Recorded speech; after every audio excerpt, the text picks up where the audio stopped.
What's good, my people? Welcome into No Catch Up Sports Talk via Chicago. I'm your host, Sean Little. Big Nick the Quick with me. It's done, dusted.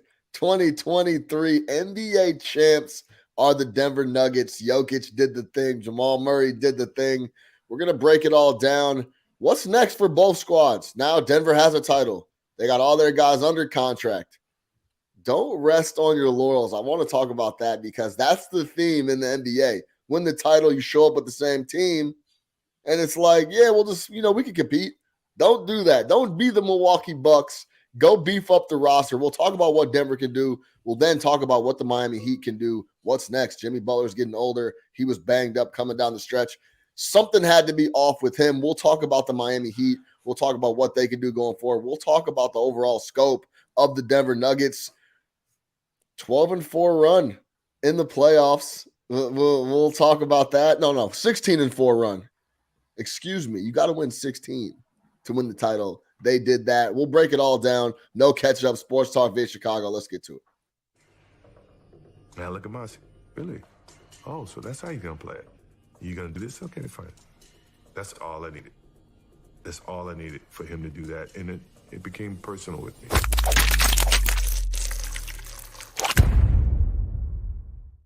Big Nick the Quick, what's goody? How we feeling? Denver Nuggets got it done, man. Denver Nuggets. Last time we spoke, champs. Last time we spoke, you know what I'm saying? It was a 1-1 series going back to Miami. As mentioned, I had a big play on the Nuggets to win in -1.5 games. That's 4, 5, or 6. They had just dropped the game. It was getting a little spooky. They go to Miami, bust their ass 2 games in a row, then go back home. And I don't even know how to explain what the game was last night, but they ended up getting it done. It was a lot of nervous energy, a very physical game. Nobody could shoot. Not a single person. Nothing was going on. The only guy that was steady on the offensive end was actually the guy that we expect to be steady across the way was Nikola Jokic. Nuggets get it done in 5 games.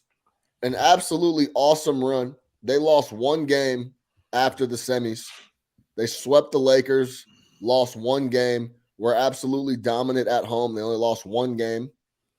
Talk to me. How did you feel at the end of the game? We could talk about, I guess, the game overall. There was a time where it looked like Jimmy turned it on, and they were about to Miami Heat the shit, and we were going to go to 6 games back in the 305. But Denver did hold on.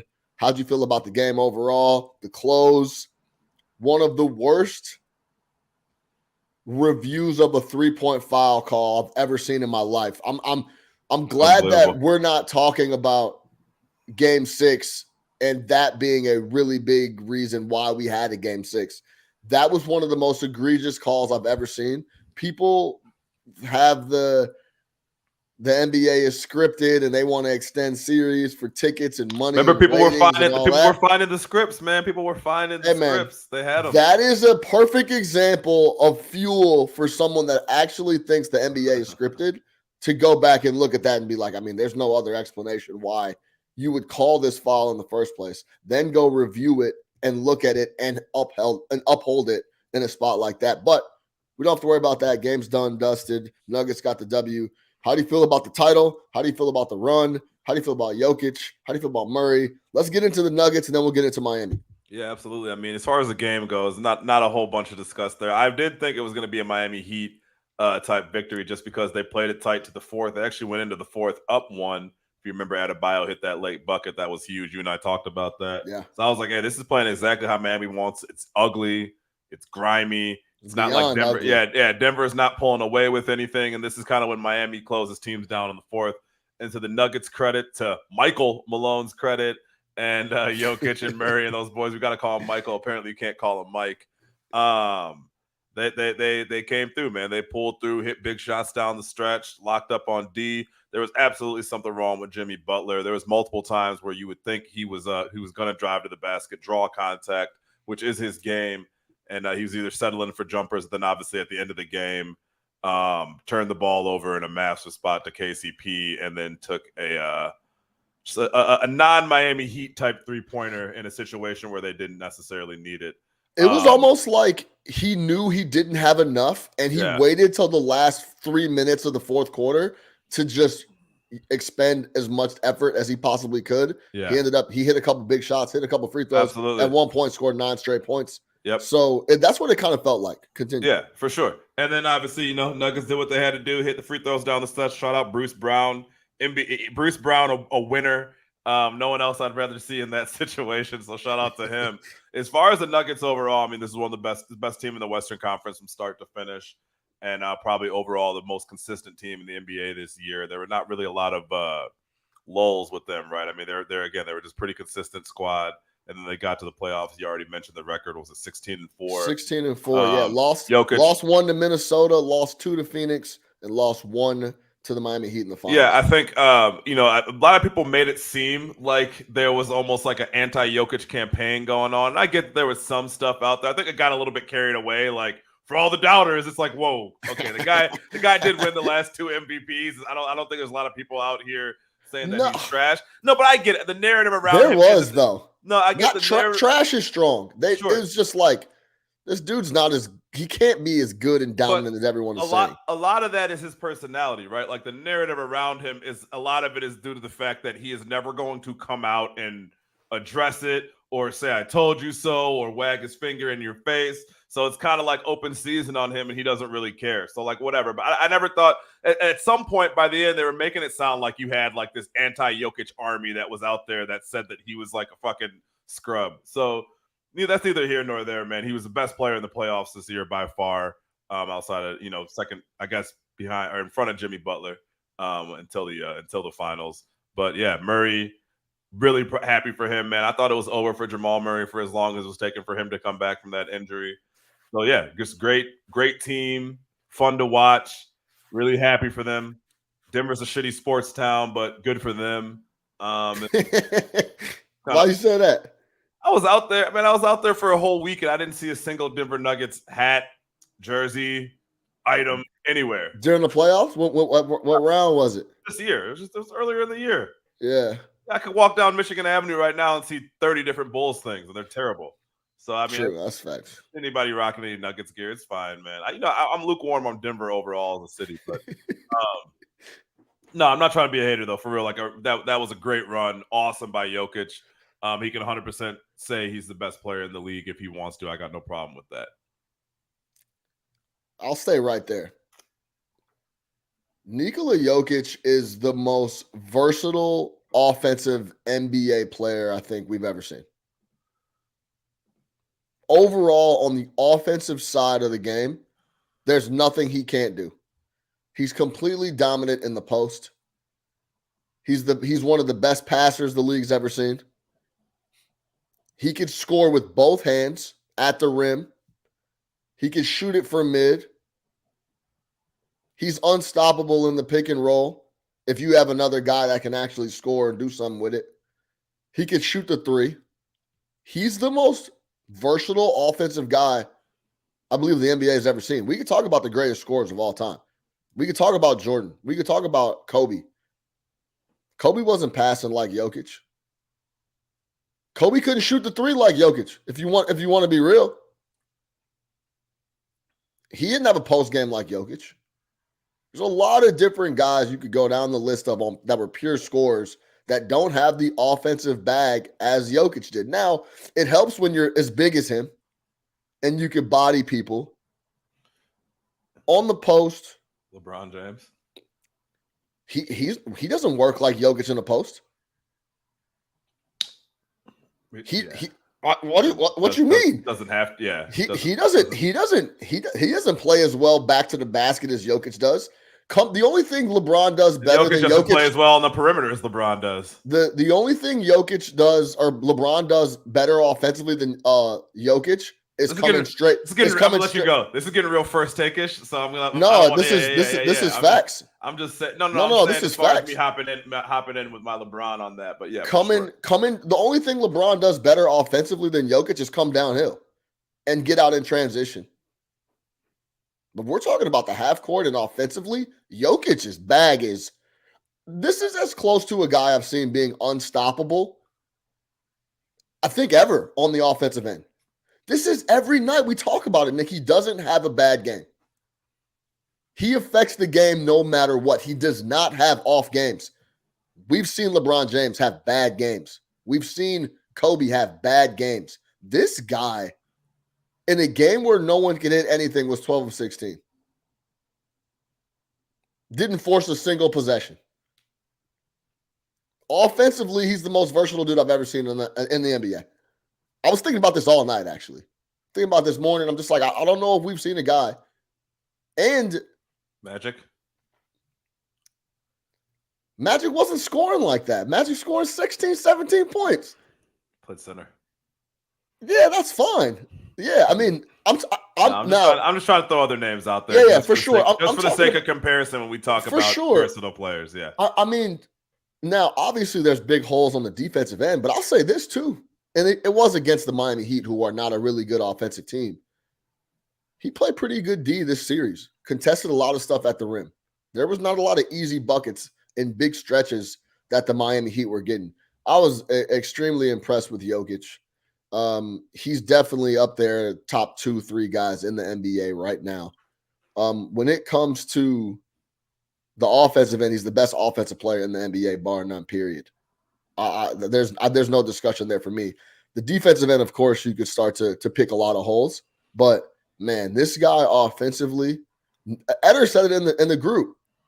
His awareness in NBA IQ, ball IQ is next level. You send the double, he immediately, first of all, before the double even arrives, he feels the double coming, knows exactly where he's going to go to the ball, and knows where the ball is going to go after his initial pass.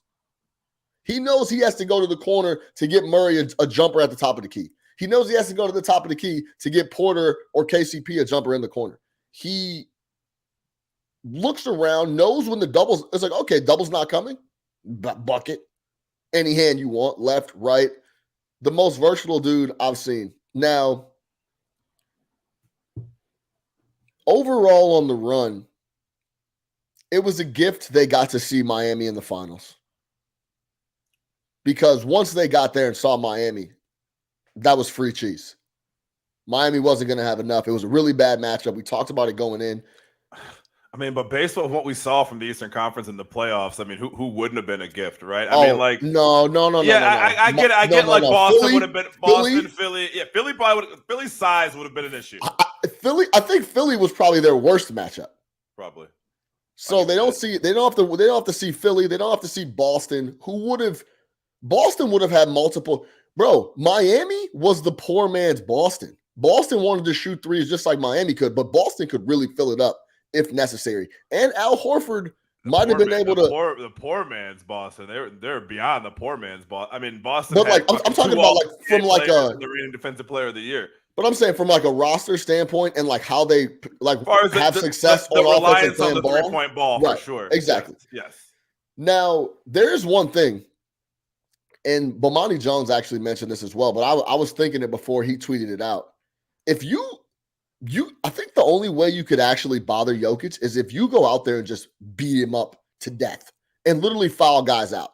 Like put him at the line. That's the only way you could get him a little flustered. But I'm not even sure that's a strategy that would work long term. But no question, Philly gives them a little bit of issues. That's a 6+ game series against Philly or Boston, in my opinion. So it was a gift overall to see Miami, but Miami earned their spot to get there, and you just got to play who's in front of you.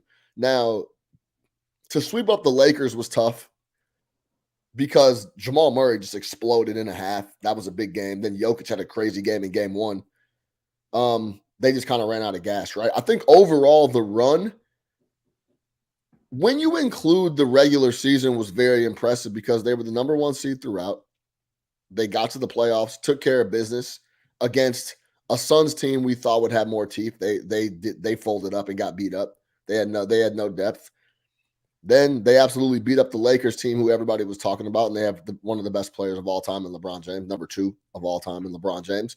And then they get to a scrappy, hard-nosed Miami squad and fade them as well. How did you feel overall about the run and the season?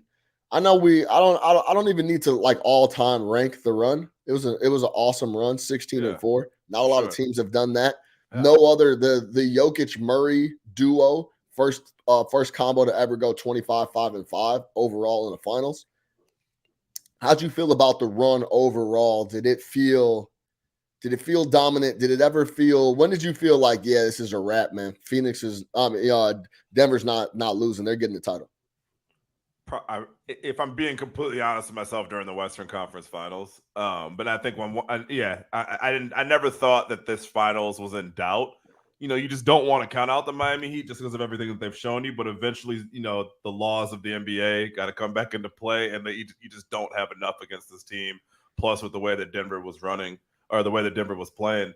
And as far as the overall run, man, look, I think in a year where we didn't have that dominant team from start to finish, right? It looked like Boston for the first half of the year was going to be that team, but then they kind of tailed off. Then Milwaukee picked up steam, but we know what happened with them in the playoffs. As far as the West, it was up and down. You were worried to see if the KD trade was going to do something. And like I said, Denver was just kind of always there, consistent. Yeah. It was kind of like, yeah, y'all go ahead and make all these moves. We just been busting boys' heads all year. I think, yeah, and a big part of what they were trying to do, I think an underrated part of what they really had to do, and I think you really saw it pay off in the playoffs, was that you were working Jamal Murray back in. They really trusted what they had there. They really trusted the fact that, look, Murray's been out for the better part of 2 years with a bad injury, right? And it's going to take some time to work him back in. But we truthfully believe that when this guy's healthy with our two-time MVP, we have a squad. So we're going to kind of stand pat. They made some moves, right? I think some of their offseason moves were brilliant. Bruce Brown was a brilliant move, right? Grabbing KCP was a brilliant move, right? Like, these are guys that 100%. Aaron Gordon, they got a couple years ago, was a really smart move, right? Especially Aaron Gordon was a really good move because you have Jokic and because of Jokic's defensive deficiencies. And Aaron Gordon can just kind of play all over. He can guard Jimmy. He can get rugged down low. He's a great screener, and, he's one of those rim running type guys. He's a great athlete, and he can hit shots from time to time. Like, those are really smart moves that complement your basketball team and the guys that you already have there, as opposed to going for some of the splashy moves that other teams try to do. I think they did a great job of that, and it all paid off when it mattered. Murray, look, we can talk about Jokic all day. I think there's not enough to say about him, but let's not forget about Jamal Murray and how absolutely crucial he was to them during a lot of times, right? A lot of times when they weren't getting things offensively, I think it was a game 3. Murray just goes off, right? Like, he's one of those guys that, for as good as Jokic is, Murray is that guy that can come down and hit 3 straight threes that will absolutely demoralize the other team. Those type of threes that I'm talking about, where it looks like it has no chance of going in. The ones that the Boston Celtics love to take. Murray is the type of guy that can hit those shots, and he was doing that for them in the playoffs. And he's the perfect player to play with Jokic. They're excellent in that high pick and roll. So, I think, again, Denver stuck to what they believed in. They worked Murray in all season while still winning ball games and getting the top spot in the West. And they delivered, man. Like, you can't fault anything about what they did and how they handled this season. I told you that my biggest concern for them was health. And it didn't end up playing a factor. So shout out to them, man. Yeah, they were healthy. You can't downplay how healthy they were during this run, too. Uncharacteristically. Yeah, uncharacteristically healthy for a champion. I will say that. Like, extremely healthy. I don't know if they have any injury. I don't think so, man. I can't think of any injury that they had. I can't think of any. Year. Yeah. I know MPJ was out for a little, missed 15, 16 games. But fuck all that. I'm talking about, like, when the playoffs started, they were healthy throughout. Very healthy. Yeah. Shout out DeAndre Jordan too. Yeah, big block. Yeah. Jamal Murray was the question for me. I'm not gonna sit up here and be like, yeah, I know he could be the number 2 guy on a title winning team. I wasn't worried about Jokic because he's been doing this for years now. I don't know where everybody's been that's been saying, like, yeah, this guy's not ready. But, yeah, you haven't been watching. That was my concern. Because if you go back to the regular season, Jamal Murray's averaging, like 16 and a half, 17 points. Mm-hmm. He's still working his way in. But the working his way in timeline was running out for me. You understand what I'm saying? For sure. How many years we gonna be working our way back in? It's like, right? Middleton. It's like they worked Middleton and all. Like, yeah, you slow roll. Like, yeah. Is he gonna be ready to go when we play the Los Angeles Lakers in the Western Conference Finals? Is he gonna be ready to go in the finals? I had a lot of questions on that, and Jamal Murray answered the bell tenfold, played extremely well in big spots. And it just shows you, too, overall, how that team is constructed. As long as Jokic shows up and gives them that 25, 14, and 7, which he does consistently, it doesn't efficiently, it doesn't matter, then Murray can have a bad shooting night. They got enough boys that can pick shit up. The Bruce Brown, Christian Brown minutes, sensational. Aaron Gordon was awesome all series. I'm going to tell you this, man. I'm a confident guy. Nick, you're a confident guy. I'm trying to get that Michael Porter Jr. confidence. I'm not there yet. You don't need it. It's Because I'm going to tell you this, Nick. A couple of the shots that he took, I have a theory on him. Overall, in some spots that he hit some, he missed some. He kept plugging away, going to the basket. For him to get up, I think, let me see exactly. For him to get up, hey, man, Michael Porter Jr. led them in field goal attempts last night. For him to get up 17 shots, the way he's been shooting the rock and the way he was shooting the rock in that game, he continued to attack. He continued to go at the bucket, and he scored a lot of he had a lot of big baskets for them in spots where I'm shocked that he's still attacking and has the confidence to go at the rack, pull up for some of these shots. Shout out Michael Porter Jr. So across the board, man, they're a very just well-rounded, good basketball team. Let's get into this, Nick.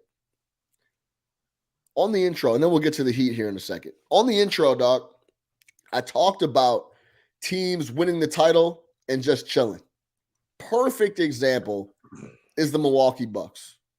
I think they've been chilling on Giannis for years now, and it really does make me angry. That's an understatement. They should be trying to plus up that roster at every opportunity with Giannis. To be completely honest, how nice he's been to the city, how willing he's been to, how loyal he's been. They should be doing. They haven't made a big move since Drew Holiday. They haven't made a move since Drew. And at the time, if you want to be honest, it worked out. They got a title, but at the time, I'm like, I don't know if that's enough. That's the big move. So you could even add some, and we know what happened. KD steps on the 3-point line, a couple injuries. All of a sudden, the window's open. And Giannis playing at a level that's 50 ridiculous. 50-point closeouts and whatnot. Yeah, yes, for sure. So they got the window. They went, snatched it, done.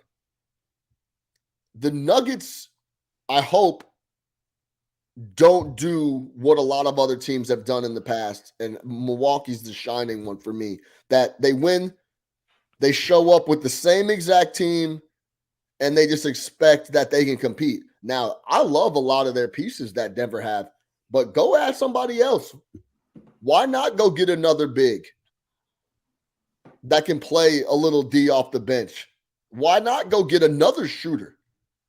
Why not? Go add to the roster. What do you think Denver should do? Do you feel like this is the quote unquote spot where the Nuggets can win 2-3 titles in 6 years type of window? How you feel about that? Because that's the talk right now. All the guys are under contract. We got Murray under contract. We got Jokic under contract. We got AG under contract. KCP's under contract. Michael Porter Jr. is under contract. Brown's on a rookie deal. Bruce Brown's on I think he's going to be a free agent. Bruce Brown's going to be the only free agent. No. I think he's on 2-year, $13 million that he signed last year. I think he's still got another year of Bruce Brown. Yeah, well, go ahead. Tell me about that. Yeah, check out Bruce Brown's contract. I think he's still got another year at 6.5. Or this. I bet you it's a player. I bet you it's a player. But go ahead. Well, if it's a player option, he should opt the fuck out. So yeah, hey, look, man. As far as they're concerned, I think we just touched on it with the Jamal Murray thing. Jamal Murray is 26 years old, and if he has bounced back, it changes everything for them as far as what happens this year. Bruce on a player. So that's we talk about guys who pick them up. Bruce Brown has put it down. That's not declined. That declined. Absolutely got declined. Hey, he should have told him right after the game. Hey, thanks for the opportunity. Declined. You should have said that in the presser, like, "Yo, man, I'm so happy to be here. Declining my player option. I'm so happy to be the champ. And by the way, I'm declining my player option. The player option for Bruce declined. Brown is $6.8 million Declined. already. Declined. Yeah, But right so away. yes, All what right. can they do? Listen. Do they give Bruce Brown the bread? Do they maybe potentially let him walk and go pick up someone else? And we'll get into the free agent list here. But what do you think Denver can do to plus up the squad, because the West is not going anywhere? You certainly talk to Bruce Brown. I mean, you don't do anything crazy like overpay him. I think, again, the biggest thing for them is that Murray is 26 years old and he's presumably healthy. So next year, you got to bank on him really being that guy. Like we talked about 16, 17 points a game this year, but that was him really working himself back into shape. We need Murray to take that 24, 25 point per game type leap. You need Jokic to come back in shape. I've been joking about it, but like I'm dead ass serious. I am concerned that Jokic goes back to Serbia. This summer, you're saying? Yeah. Comes back like 290 pounds. Because he will not look at a basketball this summer. There's zero chance that he touches a basketball, steps on the floor, or anything like that. I wouldn't worry about him that. and his brothers. No, those guys are going to have a great time. He's going to be tending to his horses. He's going to be drinking a lot of beer, eating a lot of potatoes with Luka. So that would be a concern, but at the same time, he's a professional, and I don't question his professionalism. He's been in great shape the last few years, and that was obviously the difference to him. One of the major differences to him taking this leap as a player. So Luka, take notes. But I think outside of that, man, yeah, you bring back the guys that you have. You know, Porter Jr. is still under contract. Aaron Gordon's still going to be there, so your core is still intact. Like you're in a better situation than a lot of championship teams are, to where you have to start getting rid of a lot of your rotation pieces, whereas they can keep a lot of those guys. I think you hit it on the head as far as add another big that can actually give you reliable minutes, maybe some Jokic relief, so he doesn't have to play as much and you're not as reliant on him and you're getting somebody else ready. But man, no, trust your process. As long as Murray and Jokic are there, you're good. And the key is Murray taking that leap, right? Like if I'm Jamal Murray, I'm not satisfied with this. Again, he's only 26. He's entering his prime right now after missing the last couple of years. I think everything they do rests on his. It rests on Jokic, but you know what I mean. Murray needs to turn into that guy, a top 15, 20 type guy. Murray needs to continue what he did in the playoffs and in the regular season and again in the playoffs next year. Yes, that's it. That's what it is. Be that guy. For sure. No question. And they're fine. And I'm not asking you for 10. He damn near averaged 10 assists in the finals. Yeah. Like, I'm not asking for that, but. And the West is in shambles, if we're being honest. What do you mean by that? So what teams in the West do you trust next year? I mean, obviously, there's going to be a lot of moves made. Okay, Memphis is done, right? Memphis is done, at least for 20 games or so. They'll be finished. There's some games that they're going to be finished for a while. Stay tuned. The Lakers are another year older, right? And we'll see how this works out. I mean, I guess I have some confidence with that roster that they rebuilt, but they still got some guys they got to figure out what they're going to do with. Phoenix retool could be a problem. Yeah. Where else we got? Sacramento. Sacramento. I mean, yeah. Look, they got it. Hey, you got to defend, folks. You got to defend somebody, though. You got to defend somebody. Yeah, that's true. You got to defend somebody. Sacramento. Look, Sacramento is the team that's going to catch you on the regular season because you're just not prepared to play that way.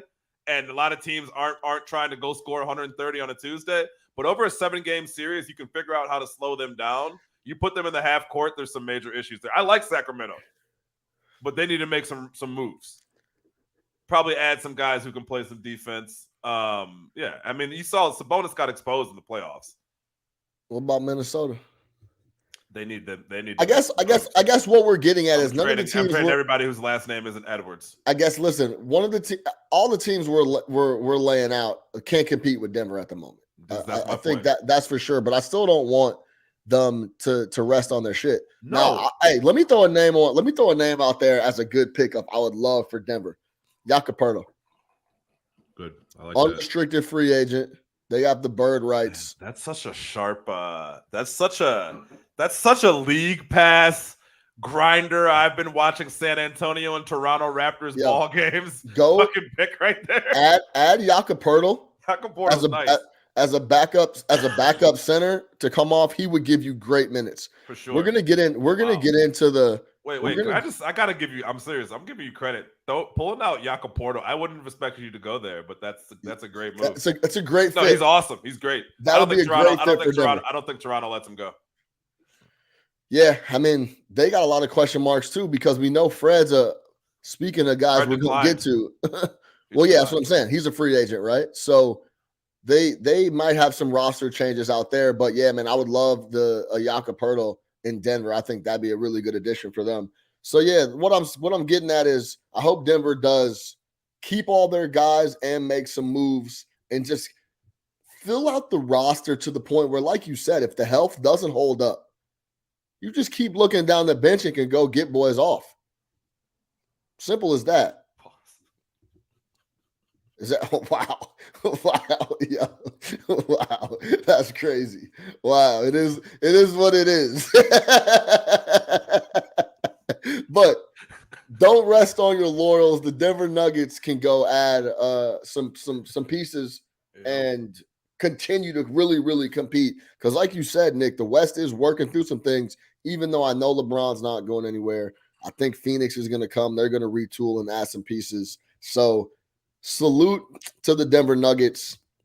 I thought, hey, Nick, before we get to the Heat, I thought you were going to give me more pushback on the most versatile offensive player we've ever seen. Well, I mean, I in did. Jokic. I threw out some guys, and you But shut it so down would you agree? Because the man's offensive game is crazy. Yeah, probably. Yeah, yeah. I mean, just the it's just the versatility. It's really it's the fact that he's a big that can pass like that. Like, I'm not going to say he's the best passer we've ever seen in the NBA. He is by far the best passer we've ever seen, small forward and above. You know what I mean? Like, yeah. So that goes without saying. I think that there's. Yeah, I can't disagree, man. The fact that some of the passes that he makes out of the double team, and to your point, how quickly he makes them. Like, he just knows where to go with it right away. I'm not ready to be like he doesn't have bad games. I'm sure we can find a lot of Nikola Jokic bad games in there. I don't think he had any bad games. He didn't have any bad games in this playoffs. But they've had some playoff failures in Denver before, and Jokic has been a part of those. But I have no problem with you saying that at all. Okay. I'm excited to see what they do. Shout out the Denver Nuggets for getting it done. Let's give some last respects here to the Miami Heat, because you want to talk about a fucking ragtag group of dudes that was able to push it all the way, empty the tank, get every single ounce out of that roster, get all the way to the finals, and hey, push it to a fifth game. They easily could have got swept. They almost pushed it to 6 and got back to Miami. They were up one. Very scary, by the way. They were up one multiple possessions coming down the stretch there with Jimmy Butler going off for 13 in the frame. Put a bow on it, Nick. Spo, Heat culture. They Heat cultured their way throughout the playoffs. Were able to knock off Milwaukee, who didn't take them seriously at all, and they shot lights fucking out, tucked those boys away. Then they bump into the Knicks, who they're working on their culture. That's what I'll say about the Knicks. They're still hearts are in the right place. Yes, they're still getting their stuff in order. This is their first year with their new superstar, their $100 million man who's now underpaid, and they're back in the playoffs and making noise in the East. They will continue to be a top 4 or 5 team in the East moving forward. What's so funny about that? Yeah. What you think I'm on company man shit? Is that what you're talking about? You're good, man. No,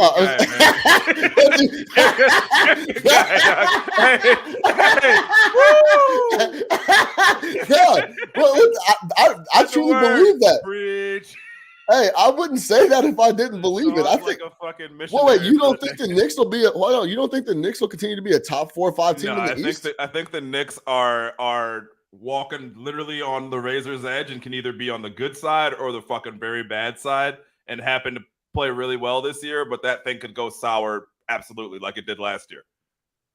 They're a year-to-year team. When did it go sour? Last year.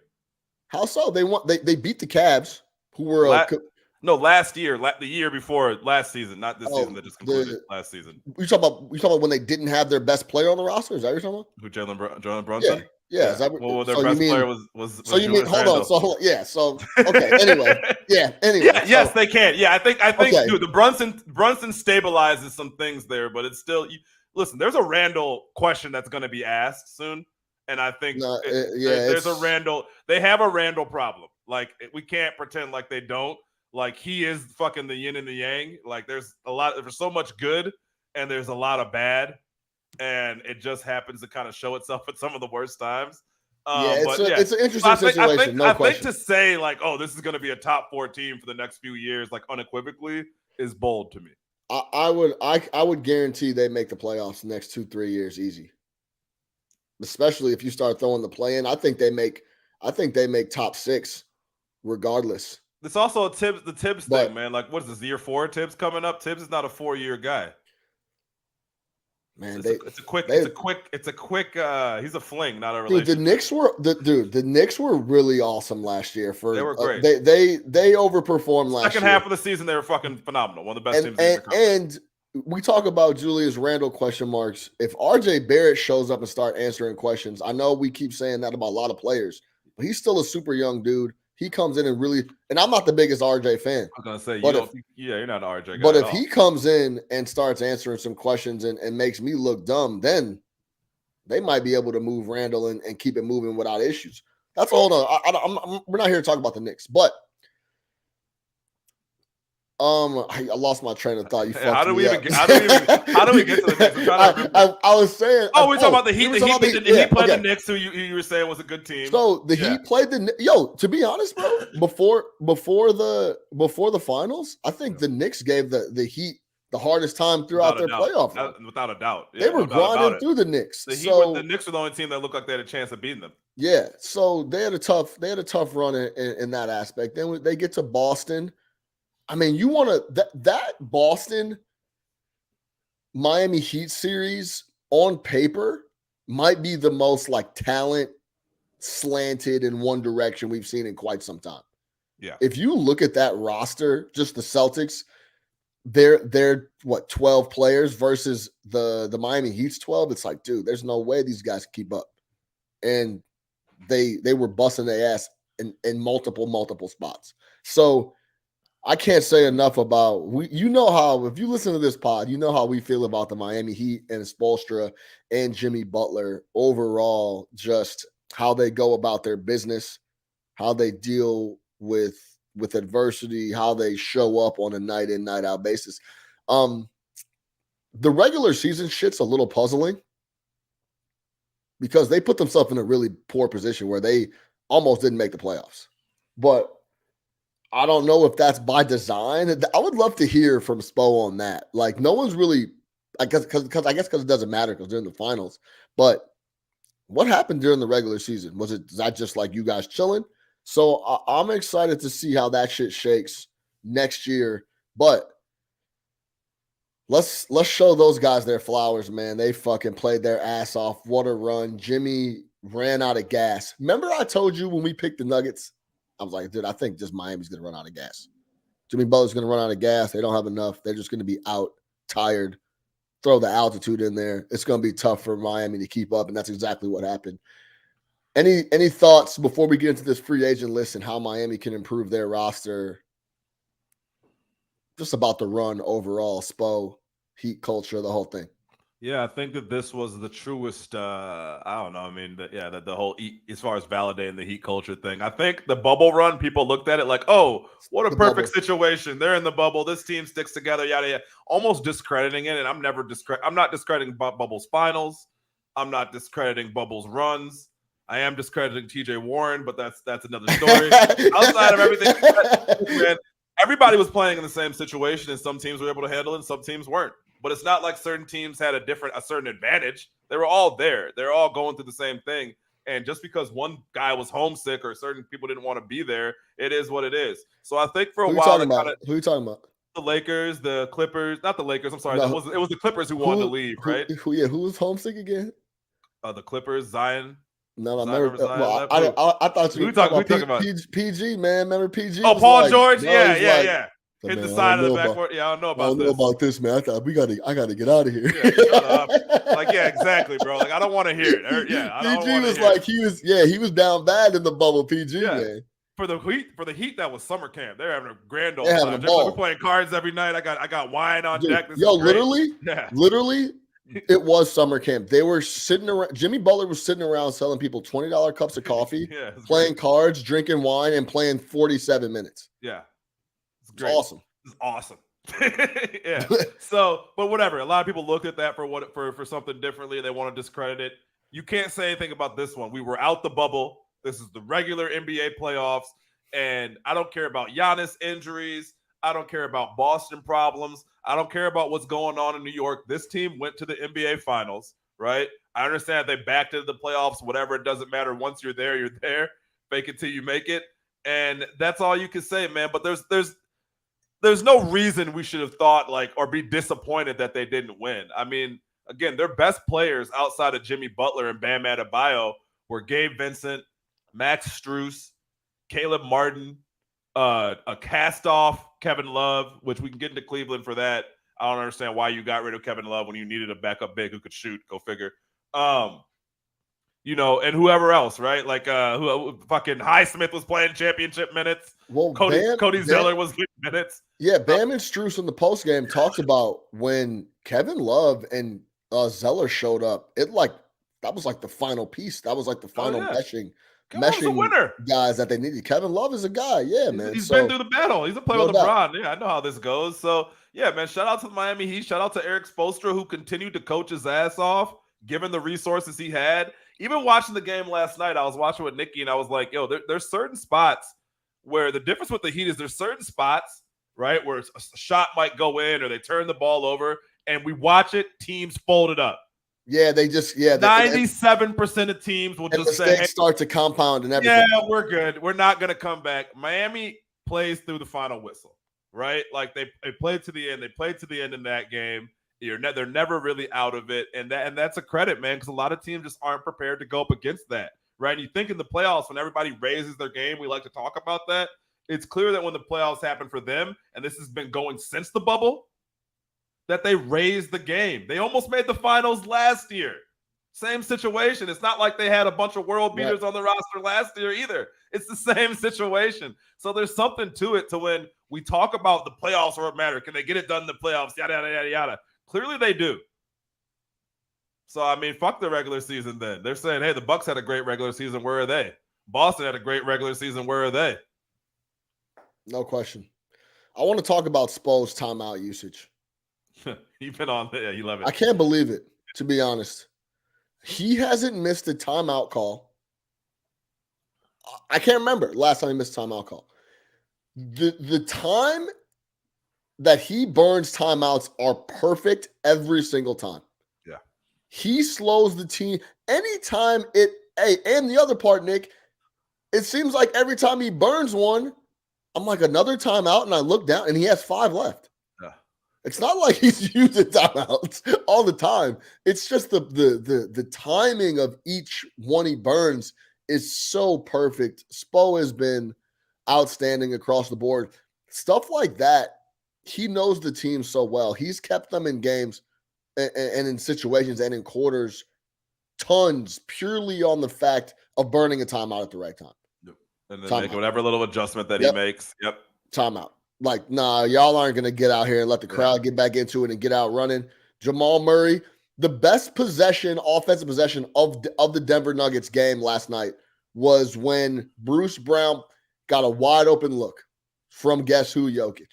And he didn't take it. He pumps, takes another dribble, kicks it up top of the key. I think it was to KCP. KCP looks, swings it to Jamal Murray for a wide open look. Before the ball even goes in the net, Spo is at midcourt calling a timeout. Yeah. No, we're not doing that. We're not doing this. And that was to for Denver to go up 2. Right. He's calling timeouts immediately, like, nah, I'm not going to let this shit get out of hand. So big love to Spo. Before we get into Miami and how they can improve the roster and what they can do next year and Dame Lillard and all this other talk, something had to be wrong with Jimmy, right? And I hate to force. I feel like everyone's forced. Everyone loves Jimmy so much and respects Jimmy's toughness in game so much. Everyone's literally just force feeding him an excuse. Yeah. They asked him about it. He's like, no, I'm good. We just lost. He has been the efficiency numbers the last month have been horrendous. Yeah, he's been really, really bad, especially on the efficiency side. something had to be wrong. How do we approach that? What do you think? Is the story coming out in a couple weeks that he had ankle surgery? Is his foot fractured? What do we do with that? Because the way he looked, how passive he was in so many spots, points towards him being injured or something being wrong. But when you ask the man, he said he's cool. What do you think? He's just not that type of guy. He's not going to do the LeBron coming out with the hand wrapped up. The hand wrapped up. Yeah, broke my wrist a month ago. I've been playing with the broken wrist. Yeah, like I don't think he's going to do that. I also think I think a lot of that is also like you talk about like the mental, the psychology of it. He's like, if I'm out here talking about how I'm hurt, my teammates are going to see weakness and maybe doubt will cast into what we're doing. Yeah, right. Like maybe we can't win it. The last thing we can have here is doubt because we are not good enough. We are less. They know that they're less talented, right? Like, yeah, we can win, but you know that you're playing against a more talented roster. What you can't have is doubt. But if you believe you can win, like that takes you a far away, right? Like we talk about confidence and like confidence can carry you. So if he comes out there like, yeah, my ankle's messed up, but I'm gonna play through it. Guys are like, oh, Jamie's ankle's messed up, man. He's not 100%. Then that starts to creep into your head, and it's like, oh shit, here we go. So I don't think that he's going to say anything about that. I don't think you'll hear anything about him. I don't think you'll hear from Jimmy Butler anytime soon. You know what I mean? Yeah. And that's fine. Obviously, he was hurt or something was wrong. He wasn't limping or anything, but there was a lot of like hesitation. Just right? Yeah, like he would get in spots where he would typically go up on the block and do things. He was giving the rock up. And a lot of their offense relies on Jimmy drawing contact and getting to the line, right? Yeah. And a lot of that is by him being ultra aggressive. So you just didn't necessarily see that, especially when his jumper wasn't falling. So yeah, I think that there's definitely some issues there, man. But he played through. You're not going to hear it from him again. He's not going to tell you, oh, I'm hurt or this is going on or whatever. But listen, man, the guys, yeah. First 6 games of the playoffs, he shot over 60%. Incredible. Over 50% from the floor. And he in the first 6 games, he shot it plus 50% from the floor. He shot it 7 of 8 plus 50% from the floor. Then after that ankle creeped in, the next 1, 2, 3, 4, 5, 6, 7, 8, 9, 10, 11, 12, 13, 14 games between the Eastern Conference Finals, the end of that Knicks series, the Eastern Conference Finals, and the Finals in 14 games. He shot it over 50% twice. Yeah. So something happened. The efficiency fell off a cliff, and they just couldn't sustain it, man. A lot of the guys were showing up for him throughout. But Jimmy needed to – but we talked about it. Jimmy needed to be scoring 27 a night efficiently with 6 and 5. And offensively – and then he would have had to do everything, man. He would have had to do a lot. I got a question though. Would you have? And I got no problem with him not doing it because we trust Spo implicitly. Sure. Would you have just thrown Hero out there and just seen what was available, or was the game going your way and there's no real reason to kind of do that? Yeah, I think it was too tight.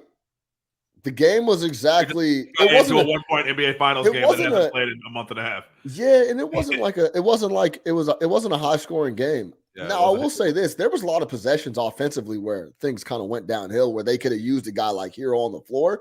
But to insert, like, when would you know to insert him? For example, give me, like, you watched the game. I can't pick out a spot where I was like, yo, put Hero in here. No, like, never. That's what I'm saying. The game was tight. Like here. Yeah, the guys that were in his position were kind of doing what they do. And for sure. So I just never found a spot where I'm like, man, they should get Hero up here. I just didn't see that. And you're throwing a guy who hasn't played in 2 months into a 1-possession NBA Finals closeout game, like on the road and fucked up altitude. Exactly. So, all right, let's now, for those who haven't looked at it, the 2023 NBA free agent list has some players on here.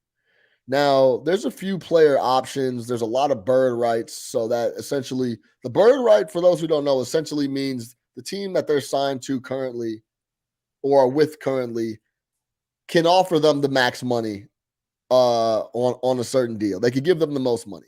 If a team has the bird rights, they have a little extra wiggle room to offer said person more money, especially early on in the contract. Now, looking at some of these free agent lists, or names, Russell Westbrook, Chris Middleton, who's on a player option. James Harden's on a $35.5 million player option. I'm gonna tell you this: Chris Middleton is. You know how we just talked about Bruce Brown declining? Chris Middleton is already signed that sure. $40.4 million player option, in my opinion. I guess unless he could go somewhere and get a 2-3 year 120, but why? I don't know if he would want to leave Milwaukee. That's an interesting piece, but we got Kyrie Irving, absolute unrestricted free agent. They do have the bird rights. Kristaps, D'Angelo Russell, Kevin Love, Vucevic, who sounds like he's coming back to Chicago.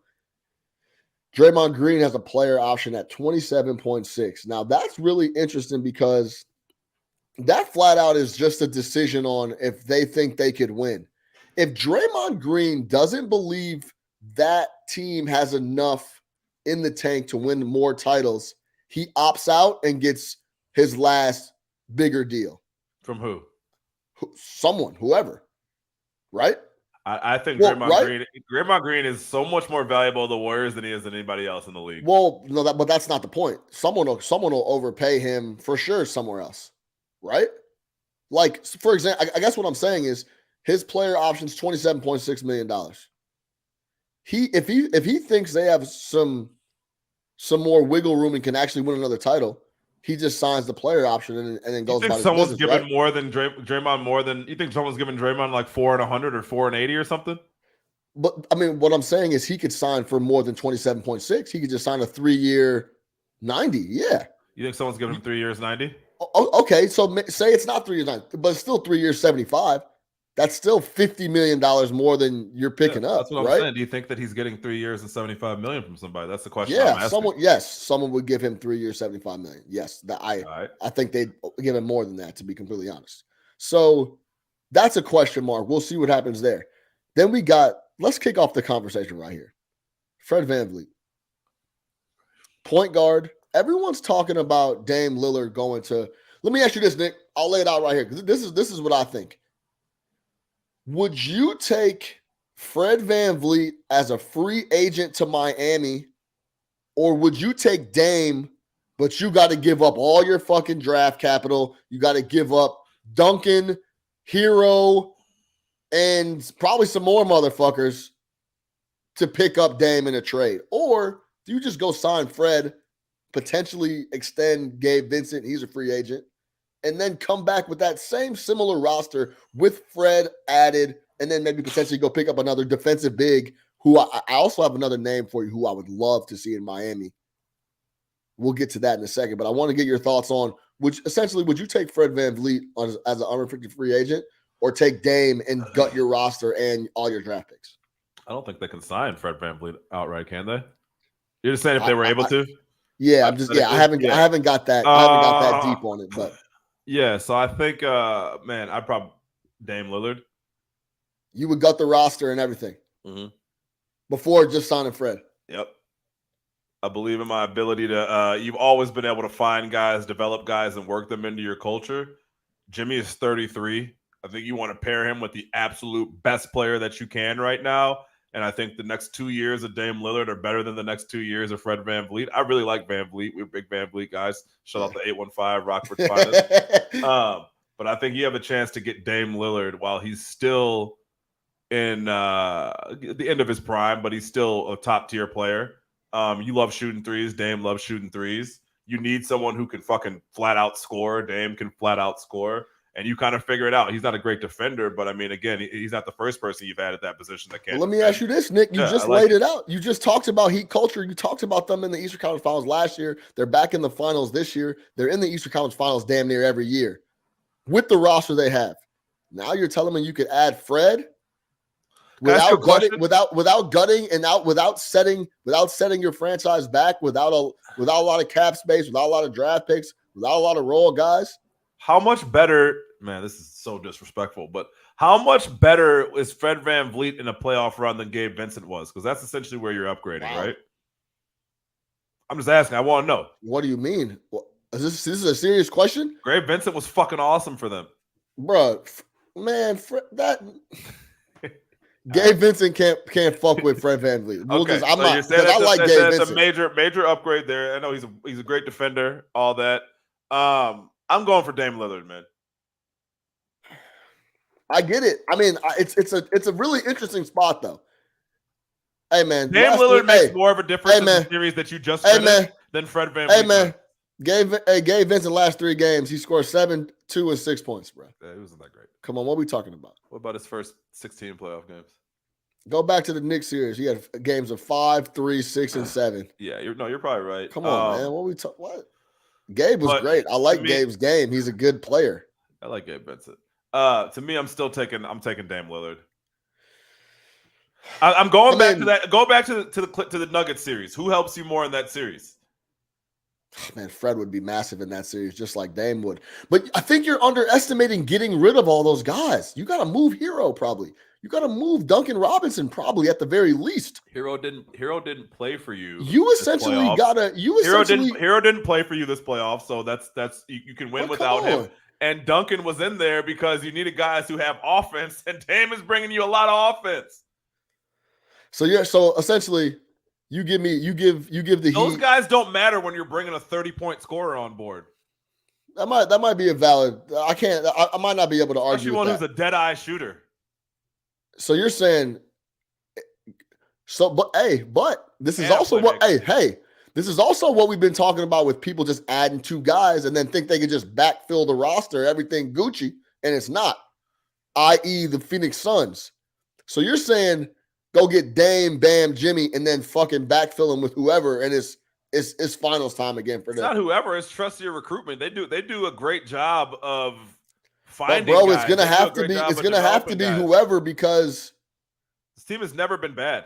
It's gonna have to be whoever because of the money situation. Yeah, for sure. So you get Dame in there. I mean, I get it. You got to pay Dame $50 million a year or something like that. You have Dame, Jimmy, and Bam. And then you have I think Caleb Martin has a player option. I would say Caleb Martin will be there. He's on the low. He'll be there. It's $7 million player option. If you're Caleb Martin, you're not opting out. No, I think Caleb is it. Are you sure that's it? I thought Caleb was under contract, bro. I think he had I thought he signed like a 3-year deal. I'm pretty sure Caleb Martin's under contract. I thought I saw that he had a player option for like $7 million or something this year. Caleb Martin's contract. Yeah, bro, he's got a player option this year. Oh no, 2024. Okay, so no. Yeah. So I'm pretty sure. Yeah, he's under contract. $6.8 million. That's great. That's great. Yeah, I mean, he's in that spot where he's available. Hey man, they took a chance on me. I outperformed it. I'm kind of stuck here. I'm gonna give him another year. Yeah, so he's available. So he'll be around. That's a guy that can play. Hey, but shit, Portland. Hey, Portland guys want to come play, and Portland. But But bro, I guess what I'm getting at is Portland getting ready to ask for your whole fucking roster and all your picks. Yeah, Caleb Martin. At 7. How much is he making? What'd you say? $7 million. Oh, Caleb Martin at 7. Yeah, I need him on the roster. I need him as part of the deal. Tyler Hero. Yeah, I need him part of the deal. Duncan Robinson. Yeah, I need him. Like they getting ready to be without a lot of their guys that were big, impactful players. Now I don't know the answer. I actually think it's really, really close. Getting Dame and gutting it, and then adding Fred and keeping a lot of your guys. I think it's very close. They're also not the team that needs to be calling for Dame Lillard, but we can get to that if we really want to go there. What do you mean? There's one team that needs to be gutting the roster for Dame fucking Lillard, and that's the Milwaukee Bucks. Well, we've been talking about that for almost 2 years now. Should be flying to Portland right now and saying, and shout out our guy Ben Eder, perfect guy to play with Giannis. Who wants to bring all the fucking logic all the time? Well, how are they going to do that? Man, fuck all that. Figure the shit out. Yeah, you figure it out. Go get him. Go get him. Figure it out. Go get him. Dame That's Lillard. your job. That guy should play with Giannis. You want to talk about you fill in the rest from there. Now that's Dame Lillard. Now I think that's a little bit of a different fill in. You feel me? Because you're filling in around arguably top 3, top 2. Sometimes people say the best. No, you have two top 10 NBA players. Is Dame top 10 right now? Borderline. Potentially top 10 type guys. Yes, absolutely. Yes. One guy who is undeniably a top 2, top 3 player. And another guy who at his peak is for sure top 10 and one of the most dangerous players in the league and whose game fits perfectly with Giannis. Like you really can't underestimate or understate how perfectly his game fits with Giannis. Now let me ask you this, Nick. I don't know. This might start to get a little crazy on the cap. I love it. You know who I would love to see in Miami? Another guy that's a free agent. Team has his bird rights. Brook Lopez. Brook Lopez. Ooh. He culture. Extend himself another 3 or 4. Brook Lopez? Career who can protect the rim And shoot threes. Shoot threes, and then Bam, him and Bam down there. Yeah. Bam shows up with a bigger offensive bag. I don't know if this is possible with the cap, so bear with me. I'm not a cap analyst. And he also doesn't get in Bam's way, just like he didn't get doesn't get in way. Bam's way at all. Go add Fred VanVleet and Brook Lopez on that roster.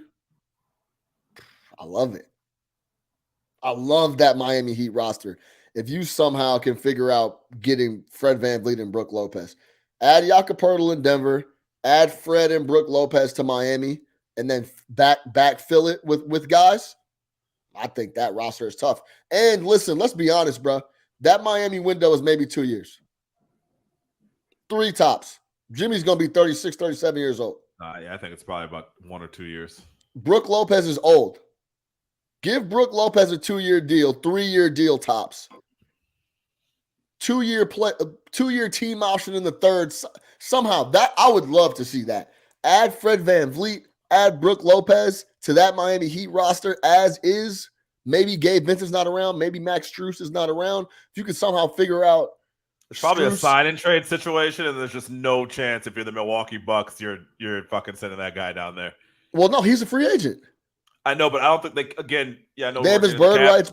Cap wise, they can't right. sign him. No, right. It had to be like something that Milwaukee would have to facilitate. And hey, man, Brook only made $13 million last year. Maybe they Brook's can get him at 20. If you're Brook, I need 30. Yeah, because he's got to take care of Rolo too. I need the Rolo tax, baby. My brother needs about 6 of them. So yeah, I mean, in a dream world, I don't know how you get it done, but I would add. That's an awesome player for them. Absolutely. Yeah, he would thrive in South. He's an older player. They're going to take care of him. They keep those guys healthy. Yeah, he wouldn't play too much if necessary. Yeah, man. Yeah, for sure, man. Spo's going to keep him good. I think that'd be a great addition to that. I wonder if after this run, if you're going to see players trying to work their way to Miami and saying, "Man, look, if those guys get to the finals with this fucking guy, what could they do with me?" Right. You know what I mean? So I would wonder. And it's Miami at the end of the day. Like, listen, forget all the bullshit. Great place to live. No state income tax. It is. Yeah. So I mean, guys might try to work their way to get there, but again, I don't want this to turn into Milwaukee Bucks hour. But if they're not on the phone right now with anybody that can help, trying to make any moves and just scouring the league for moves that make you better, then they're doing that man a disservice, and he should get out of there because they need to make a move. You know who pisses me off what they're doing with that roster. Absolutely. I mean, we've been saying that forever. I think Milwaukee would be a great spot for Dillon Brooks. You know who's Terry's been on that all year.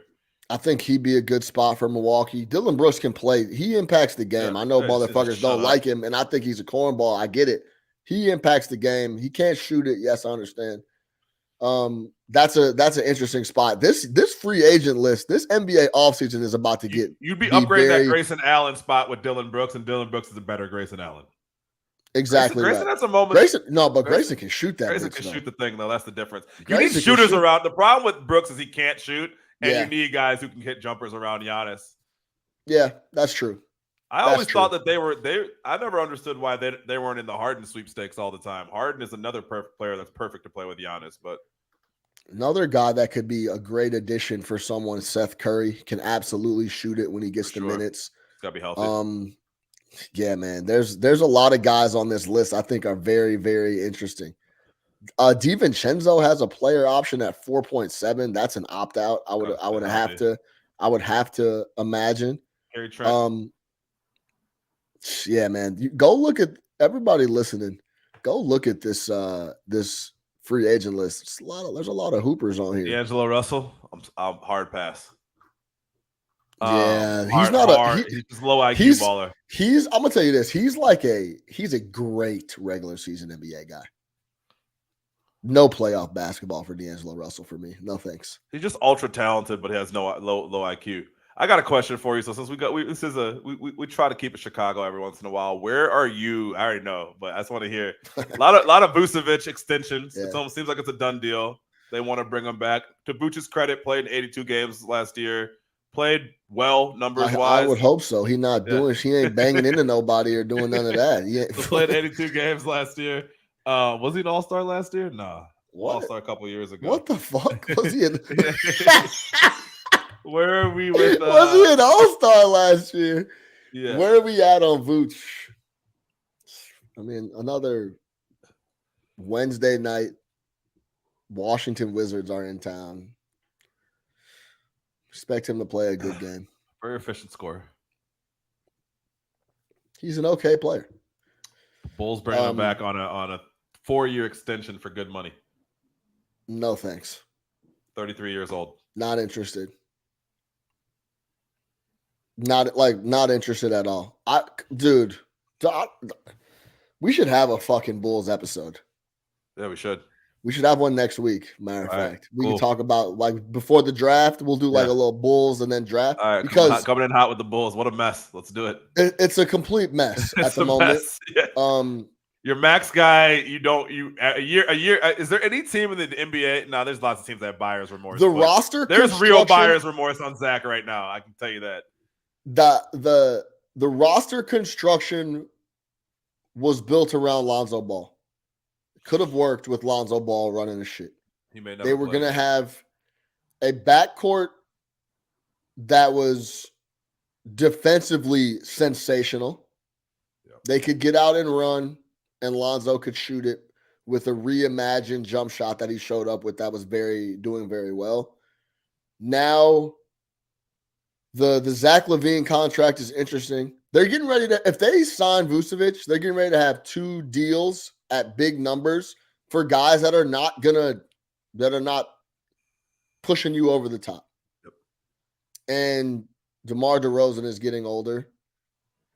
I would have been moved all these dudes, to be completely honest. Like the league kind of turned on LaVine this year too, where like a year ago, 2 years ago, they were like, this guy deserves to be an all-star. Now everybody kind of saw, and they're like, ooh, wait, no, this guy's not that. Yeah. Played pretty well coming down the stretch, actually, than he did in the middle of the season. Pat Bev. Yeah, Kobe White. Kobe White played great. We should talk about this next week for sure. We're gonna give you guys some Bulls content. Let me research a little bit, but yeah, the interesting situation there. Or do you have? They have tradable assets too. Well, this is the thing, man. I don't want to be in a window where the Bulls have tradable assets, but we're selling them at the bottom. You called the Bulls we? I thought the Knicks were we. Okay. Oh, wow, here we go. I thought the Bulls are still we for everybody out there. Man, you see that? Come on, man. We here, we bullies, baby. I thought he bled blue and orange though. Okay. Nah, man, listen, bro. Come on. What I'm saying is, I would have sold the assets at the top of their power, like a couple years ago. DeMar. He could really help some dudes. He still has good value, but I think we're on the road of trying to win something with this roster, and then when they're really not worth anything, we're going to be paying them tons of money and then trying to move them, and everyone's going to be like, "Yeah, no thanks. Yeah, I'm cool. I'll take them, but I'm not giving you shit back for them. That's for sure. Good money for them. Yeah. So, anything else before we get out of here? On the free agent list, where would you like to see the Harden back to? I think a lot of so people, much noise around that guy's going to Houston. A lot of people are universally, from what I can hear and read on Twitter, think that like the best option for Philly is getting James back, and I'm like, I don't know about that. Like, he played really well in spots. He actually he led the league in assists. He moved the rock around. Like, he could still do that. Is that what he wants to do, like, for real? And do they have enough scoring if he's not going to be able to score? They need a scorer. They need to pair another dynamic scorer next to Embiid.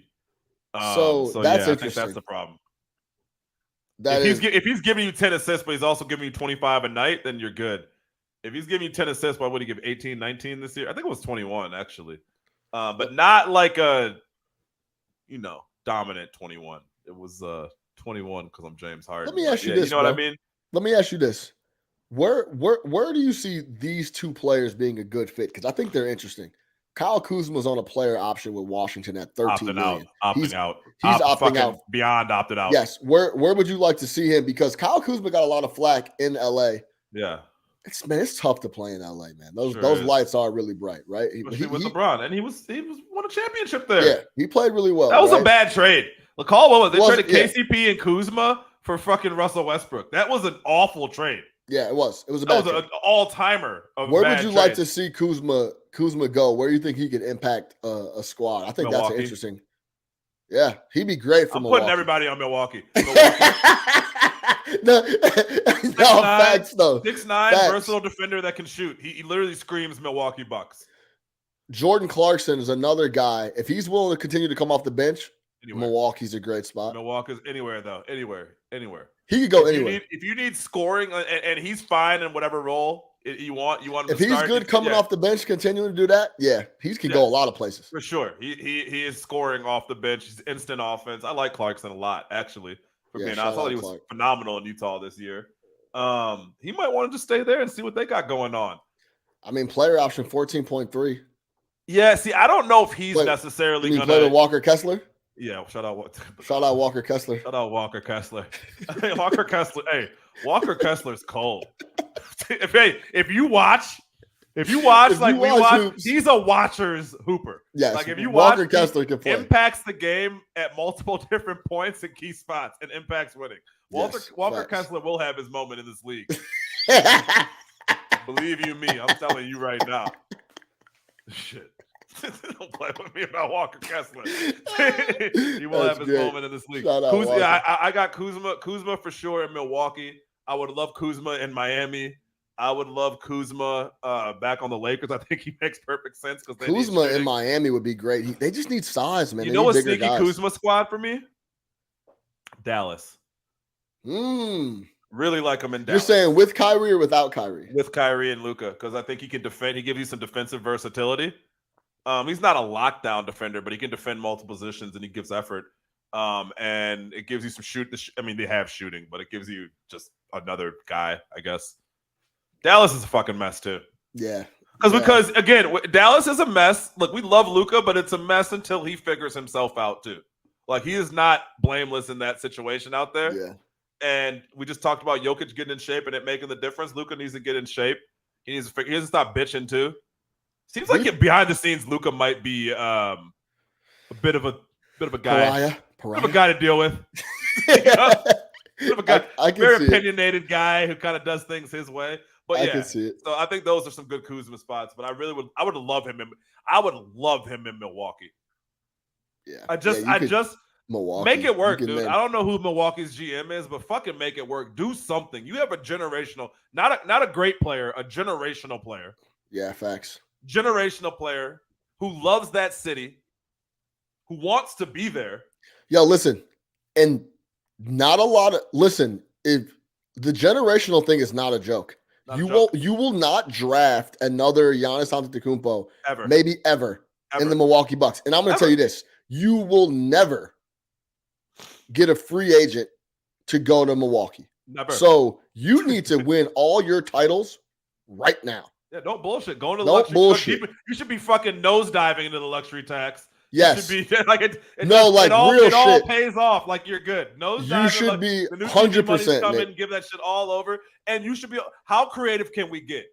Nobody leaves the fucking conference room until you guys have 10 proposals for me that make us better and how we're gonna get there. I need the numbers figured out because we're not blowing Giannis because we fuck up this year. I get you. They fuck up this year. That man's asking out. Yes. He's going to start saying, hey, look, man, Milwaukee's great when I'm fucking competing for titles. I don't want to be here.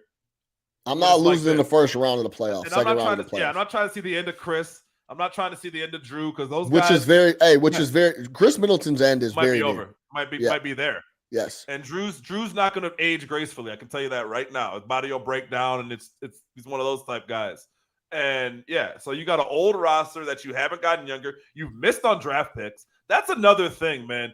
You could talk about it with the Warriors. You could talk about it with the Bucks and a lot of these teams. When you're good like that, you got to hit on these like 28, 29, 30 guys, right? Nuggets been hitting. Yeah, yes. Braun, like guys like, you got to find guys. Milwaukee has not been able to do that. I don't what first round picks do they have that they've hit on that are on that roster right now? What, Connaughton maybe? Yeah, maybe Pat. That's about it. You got to hit on those type guys, man. So listen, work's cut out for them. So I'd like to see Kuzma there. Who else? What was the second player?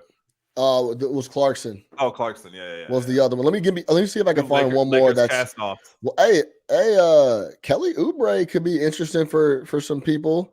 Dylan Brooks. There's a lot of guys. I feel like the idea of Kelly Oubre hold on. Oubre. Hey, Jeremy Grant. Yeah. Unrestricted free agent. Portland has the bird rights, but that's another big wing that can score and defend. There's a lot of guys already, so he's good. He went to Detroit, got his bread. Now he's like, all right, cool. I'll go back to winning. There's a lot of guys on this free agent list I would love to see in a lot of different spots. We'll see how it shakes out.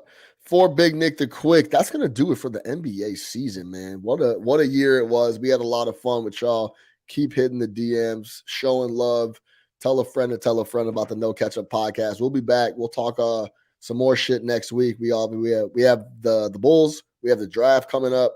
I like this conversation around the free agent market, so we'll continue this as well. For Big Nick the Quick, I'm your host, Sean Little, No Catch Up Sports Talk via Chicago. Congrats to the Nugs.